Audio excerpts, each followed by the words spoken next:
नमस्कार मॅम. कसं वाटतंय आज आचल अवॉर्डच्या विनर आहात तुम्ही? खूप छान वाटतं. कसा अनुभव आहे तुमचा इथे? खूप छान. ॲक्च्युली वेगवेगळ्या बिझनेस वुमनना बघायला मिळालं, भेटायला मिळालं. बरोबर. आणि खूप इंटरेस्टिंग प्रोफाईल्स आहेत सगळ्यांचे. सो वेगवेगळे नेटवर्क्स तिने ठरवलं होतं ती काही करू शकते. बरोबर. गंधाधूनची निर्मिती कशी झाली? काय संकल्पना आहे त्यामागची? बेसिकली आमच्या दोघींचा मिळून गंधारधून हा जो मंच आहे त्याच्या थ्रू आम्ही गाणी आणि कविता हे असा कार्यक्रम करतो. वेगवेगळ्या संकल्पनांवर आधारित आमचे कार्यक्रम असतात. त्या अनुषंगाने गाणी आणि कविता येतात. आणि हा प्रवास सुरू झाला साधारणतः 2-2.5 वर्षांपूर्वी.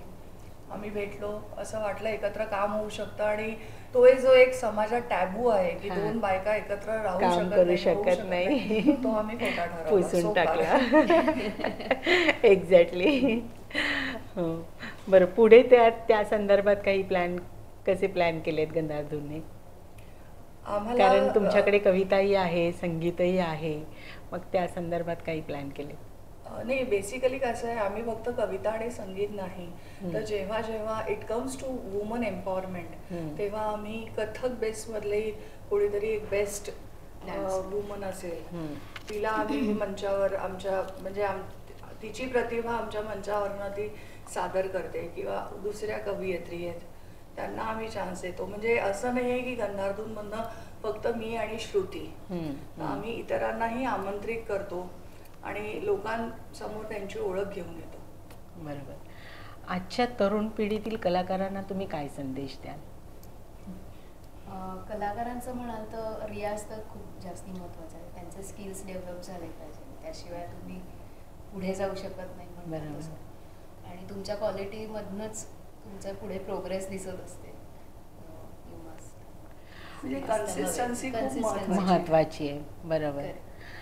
शिकण्यासोबतच पुढे प्रॅक्टिस कंटिन्यूस ठेवणं खूप गरजेचं आहे. बरोबर. कवितेसंदर्भात काय सांगाल मॅम अजून? कवितेसंदर्भात म्हणजे माझ्याबद्दल बोलायचं झालं तर कविता माझी प्राण आहे आणि श्वास आहे. आणि कविता ही अशी गोष्ट आहे की छोट्या 4 ओळींमध्ये सुद्धा तुम्हाला काय म्हणायचं आहे, तुमची भावना लोकांसमोर पोचते. बरोबर. म्हणजे आता चंद्रशेखर गोखले म्हणतात तसं की मिठी या शब्दात केवढी मिठास आहे, नुसता उच्चारला तरी कृतीचा भास आहे. म्हणजे मिठी म्हटलं तरी आपल्याला अरे वाटतं आपल्याला कोणीतरी करेस केलंय, तर ही कवितेची ताकद आहे. आणि म्हणूनच म्हणजे अगदी सावरकरांपासून सुद्धा सगळे जे स्वातंत्र्य सेनानी होते ते कविता मधनं व्यक्त होतानाही आपल्याला दिसत आहेत. बरोबर. बरोबर. कविता किंवा संगीत सादरीकरणामध्ये कुठले वाद्य उपयोगी ठरतात आणि त्याचा कसा वापर होतो? आता तुम्ही वाद्यांबद्दल प्रश्न विचारला तर कसं आहे, आम्ही ॲज पर रिक्वायरमेंट काम करतो. म्हणजे आता तुम्हाला वाद्य नको आहे, तुमचं बजेट एक ठराविक असतं. कारण आम्ही घरगुती कार्यक्रमही करतो, कॉर्पोरेट कार्यक्रमही करतो, आम्ही ऑडिटोरियम कार्यक्रमही करतो. बरोबर. त्याच्यामध्ये प्रत्येकाचं बजेट व्हेरी होतं. तर आमचा गंधाधून हा मंच आहे हा बजेट फ्रेंडली आहे. बरोबर. म्हणजे आम्ही असं नाही की आम्हाला एवढंच मानधन हवं, आम्ही अडून बसत नाही. आता म्हणजे श्रुतीचं असं आहे, ती खूप व्हर्सटाईल सिंगर आहे. आणि बेसिकली मला श्रुतीबद्दल सांगायला आवडेल की ती पद्मश्री पद्मजा फेणाणी जोगळेकर यांची शिष्य आहे. सुवर्णा माटेगावकर आणि आर्या आंबेकरची आई श्रुती आंबेकर यांच्याकडे तिने संगीताचं शिक्षण घेतलं.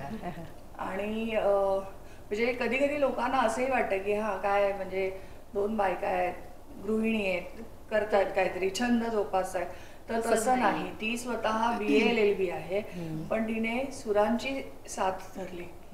सुरांना तिने हे केलं. मीही स्वतः MCOM PGD BM आहे, पण मी कविता करते कारण मला व्यक्त व्हायला आवडतं त्याच्या थ्रू. कारण मोनोटोनस लाईफ नको आहे.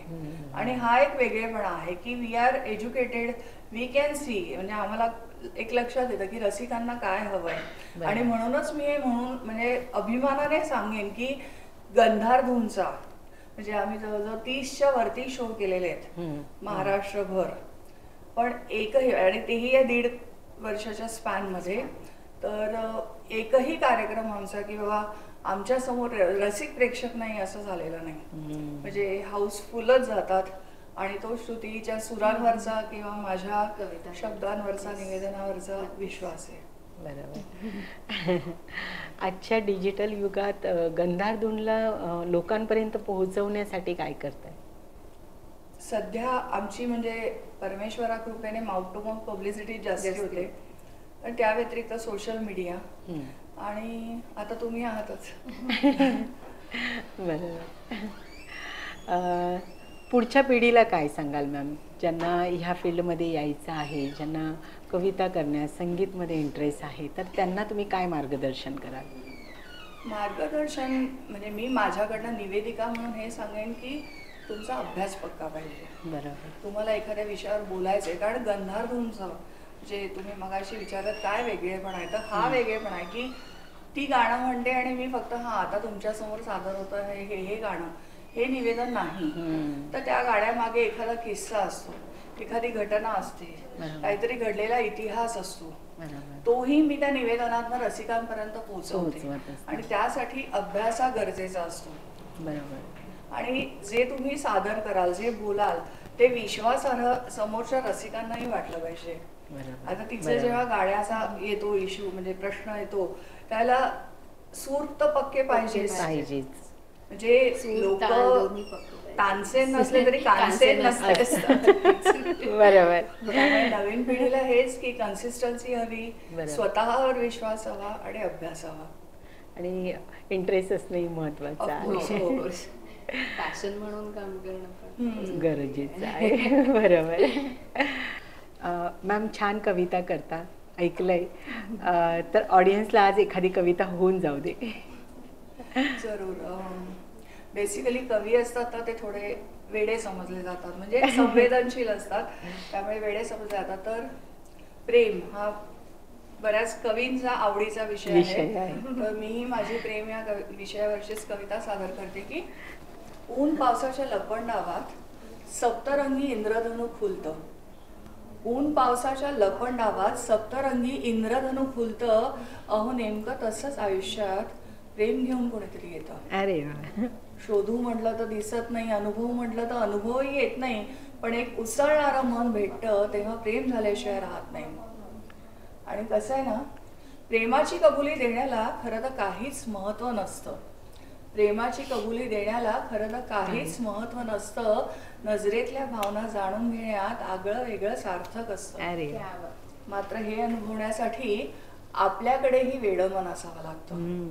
इंद्रधनुचे रंग घेऊन आपल्या आयुष्यात कोणीतरी यावं लागतं. अरे वा, खूप छान, खूप छान. Thank you so much. Thank you so much. तुम्ही इथे आलात, वेळ दिलात, तुमच्याबद्दल माहिती दिलीत. खरंच धन्यवाद.